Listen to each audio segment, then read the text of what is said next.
Good morning students. आज हम start करेंगे vector lecture number 8। Last lecture हम लोगों ने स्टार्ट किया था एक्सरसाइज 5.1, कुछ 3-4 सम्स किया था रिलेटेड टॉपिक के ऊपर। आज हम नेक्स्ट क्वेश्चन स्टार्ट करेंगे।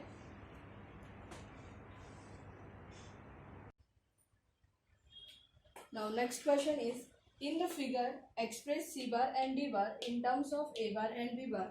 Find the vector in the direction of a bar where a bar is I minus 2j that has magnitude 7 units.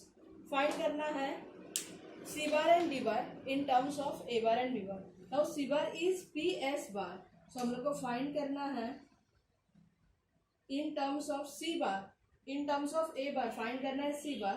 That is nothing but find करना है C bar is equal to what? That is a PS bar. Next is D bar in terms of A bar and B bar. Now D bar is SR.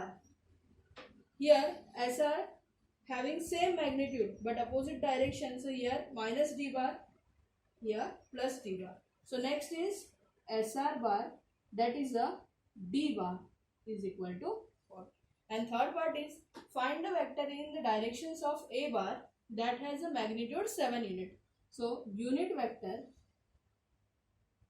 along magnitude 7 units for A bar. So formula is 7 into position vector upon magnitude. So यहाँ पे हम लोग को 3 find करना है. First is PS bar, second is SR bar and third is unit vector along magnitude 7 unit A bar. तो start करते हैं first part, that is a PS bar.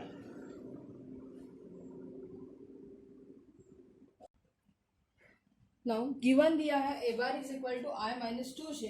First part find करना है C bar and C bar is nothing but P S bar. C bar is nothing but P S bar. So in triangle P Q S by using triangle law P S bar is equal to by using triangle law PS bar is equal to initial point is P, terminal point is S, common point is Q. So PQ bar plus QS bar, that is nothing but PS bar. Now यहाँ पे PS bar is C bar, PQ bar is equal to A bar, QS bar का value नहीं है, QS bar is minus D bar. और हम लोग को answer in terms of find करना है A bar and B bar.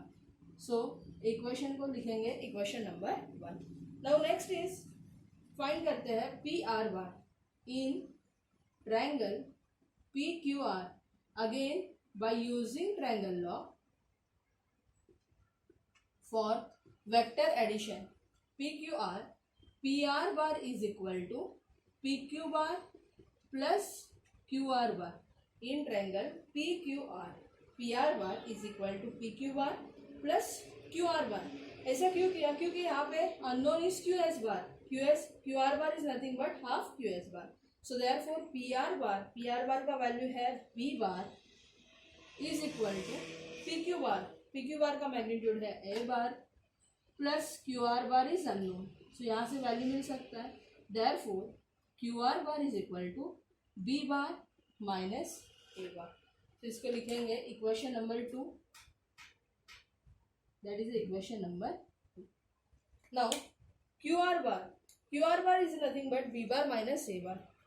QR bar is equal to half QS bar. QR bar is nothing but half QS bar because S is the midpoint of line segment QR. So QR is equal to half QS bar. Now QR bar value is B bar minus A bar. So QS bar is equal to half QR bar or we can say QR bar is equal to 2 QS bar. अभी यहाँ पे equation 1 में QS bar चाहिए. So QS bar is nothing but half QR bar. Value put करते हैं. So QS bar is nothing but half into QR bar value is B bar minus A bar. Now put this value in equation number 1. Put QS bar in equation number 1. So we get Q S bar का value डालेंगे equation number 1 में. So P S bar is equal to P Q bar plus Q S bar. Now P S bar is nothing but C bar. P S bar is nothing but C bar. P Q bar is nothing but A bar plus Q S bar is equal to half B bar minus half A bar. यहाँ पे multiply किया है half into b bar minus half into a bar. Now 1 a bar into half. 1 minus half answer is half A bar plus half B bar. So final answer in terms of A bar and B bar half को common लेते हैं. Half A bar plus B bar. So final answer for c bar that is a PS bar in terms of A bar and B bar is equal to 1 by 2 A bar plus B bar.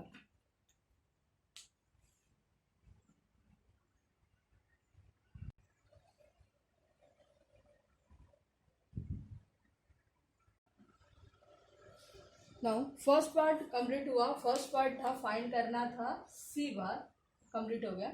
Second part करना है find D bar again in terms of A bar and B bar.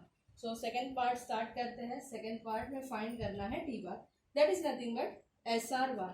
D bar is nothing but S R bar find करना है in terms of A bar and B bar. So अगर एक triangle select करते हैं in triangle P S R. In triangle P S R by using triangle law for vector addition. Triangle law for vector addition के लिए करेंगे in triangle P S R. So P S bar plus S R bar is nothing but P R bar. Now P S bar is nothing but C bar plus S R bar is nothing but d bar is equal to P R bar is nothing but b bar. अभी हम लोग को find करना है D bar in terms of A bar and B bar. So D bar keep as it is. C bar को shift करेंगे. So B bar minus C bar. So B bar minus C bar का value हम लोग ने already find किया है. C bar value is half A bar plus B bar. So value put करेंगे half ए bar plus B bar. Multiply करेंगे B bar minus half A bar minus half b bar. Now 1 minus 1 by 2 that is a 1 by 2. So 1 by 2 b bar minus 1 by 2 a bar. So d bar is equal to 1 by 2 b bar minus a bar. So that is the final answer d bar in terms of a bar and b bar. और एक part बाकी है that is a third part vector A bar along magnitude 7 units.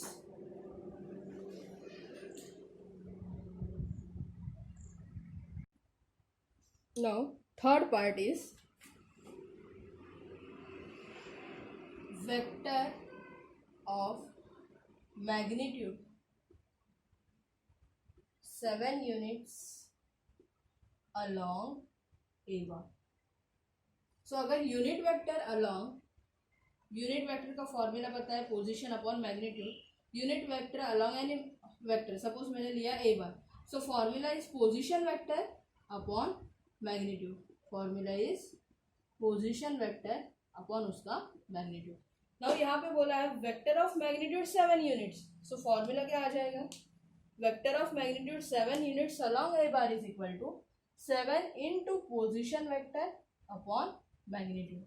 So final answer is vector of magnitude 7 units along a bar. 7 into a bar. A bar value is I minus 2j upon magnitude. कैसे find करते हैं? अगर एक point है suppose point is P x y z है और find करना है मैग्नीट्यूड. सो मैग्नीट्यूड के लिए फॉर्मूला है X square plus Y square plus Z square. So यहाँ पे आई जे के नहीं है. So under root of I square that is a 1 square Coefficient of j is minus 2j square. So answer is 7i minus 2j upon root of 1. 1 square is 1. Minus 2 square is 4. So 4 plus 1 answer is root 5. So final answer is 7 into I minus 2j upon root 5. Or we can say 7i minus 14j upon root 5.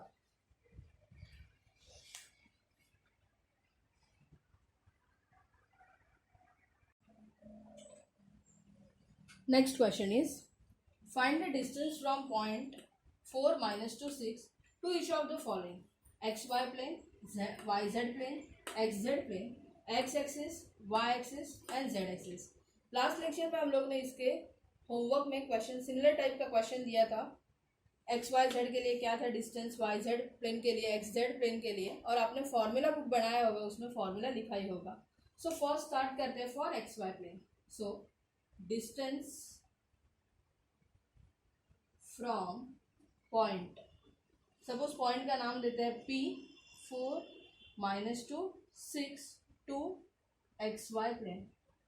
Now अगर x Y plane है, so x Y plane के लिए formula है magnitude of z. Now x point is 4, x, y is minus 2 and z is 6. So magnitude of z, so answer क्या आ जाएगा? Under root of 6 square, that is nothing but 6. So for xy plane formula is magnitude of z, or magnitude of z is 6. Second point is for yz plane. So similar distance from point P to yz plane. Now yz plane है, so yz plane के लिए formula क्या है? Mod of x bar. So under root of x square, that is a 4 square. So answer is 4. Similarly, third part, distance of point to xz plane, और xz plane के लिए formula is magnitude of y bar under root of minus 2 का square, that is a 4. So answer is 2. So that is the for coordinate plane, xy plane, yz plane and xz plane. तो अभी हम लोग ने देखा x Y plane, Y Z plane and x Z plane, that is for coordinate plane. अभी हम लोग को देखना है for coordinate axis, for x axis, y axis and z axis. So next part is, fourth part is distance from point to x axis. Now x axis के लिए formula है root of y square plus Z square. So formula is root of y square minus 2 square plus Z का square is 6 का square. So answer is 4 plus 36 root 40. अभी root 40 को split कर सकते हैं, जैसे 4 इंटू 10 40 होता है. Root 4 is 2, so answer is 2 root 10. Similar type आप लोग कर सकते हैं होमवर्क के लिए for y axis and for z axis. Y axis के लिए फॉर्मूला क्या होगा? अगर वाई एक्सिस बोला है तो formula is root of x square plus Z square, homework part. And for z axis के लिए फॉर्मूला है root of x square plus Y square. So coordinate plane, coordinate axis 2 mark के लिए पूछ सकते हैं.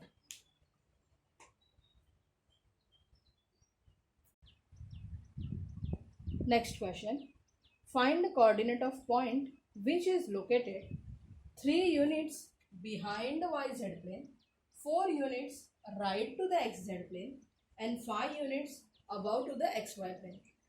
Second part is in yz plane 1 unit right to the xz plane, 6 units above the xy plane. अगर first question solve करके दिया तो second आप खुद भी कर सकते हैं. No, find the coordinate of point बोला है, मतलब कोऑर्डिनेट फाइंड करना है. कोऑर्डिनेट का मतलब है x axis, y axis, z axis का पॉइंट फाइंड करना है. सो यहाँ पे आपका 3 डायमेंशनल ज्योमेट्री में जो लेक्चर में दिया था कोऑर्डिनेट एक्सिस क्या होता है, कोऑर्डिनेट प्लेन क्या होता है, वो कंसेप्ट क्लियर होना चाहिए. तो अगेन थोड़ा सा रिवाइज करेंगे. कोऑर्डिनेट एक्सिस कितना होता है? टोटल कोऑर्डिनेट एक्सिस 3 होता है, बराबर. वो ओरिजिन पॉइंट लेते हैं x axis, y axis and z axis. Question read करते हैं. कोऑर्डिनेट फाइंड करना है, मतलब हम लोग को फाइंड करना है एक्स वाई जेड का कोऑर्डिनेट क्या होगा? So first 3 units behind the y Z plane. पहले प्लेन देखते हैं। ये जो प्लेन है वो कौन सा प्लेन है? एक्स वाई प्लेन है। ये जो प्लेन है वो प्लेन है y Z plane and third part is x Z plane. Now question को अच्छी तरह से रीड करना है और अबव बोला है, बिलो बोला है, बिहाइंड बोला है, राइट बोला है, लेफ्ट बोला है, और सब देखना है। 3 units behind the y Z plane. Now y Z plane is this. Behind का मतलब 3 यूनिट्स यहाँ पे जाना है on x axis. Next is 4 unit right to the x Z plane. X Z plane left part हुआ है, right part हुआ, सो यहाँ पे कितना यूनिट आएगा? 4 unit right to the x Z plane, x Z plane के राइट में। 5 units above the x Y plane, x Y plane के ऊपर 5 यूनिट्स, सो 5 यूनिट्स यहाँ पे आए। अभी कौन सा पॉजिटिव है, कौन सा निगेटिव है? अभी नॉर्मल एक्सिस तो पता है आपको, पॉजिटिव होता है, निगेटिव, पॉजिटिव होता है, निगेटिव। सो जो लेफ्ट में है वो निगेटिव, जो बिलो है वो निगेटिव, जो अबव है वो पॉजिटिव। वैसे ही फर्स्ट फॉर एक्स एक्सिस अगर मैंने एक्सटेंड किया, सपोज यहाँ पे लिखा मैंने x dash, so according to this axis a part positive हो गया, ए पार्ट निगेटिव हो गया। सो फॉर एक्स एक्सिस के लिए क्या आएगा? Minus. Next is y axis के ऊपर है 4, राइट में है, राइट का मतलब है पॉजिटिव है, so answer is. Next is above x Y plane, positive y z axis होता है, यहाँ पे अगर नीचे लिया तो निगेटिव हो जाएगा, सो आंसर इज -3, 4 एंड 5।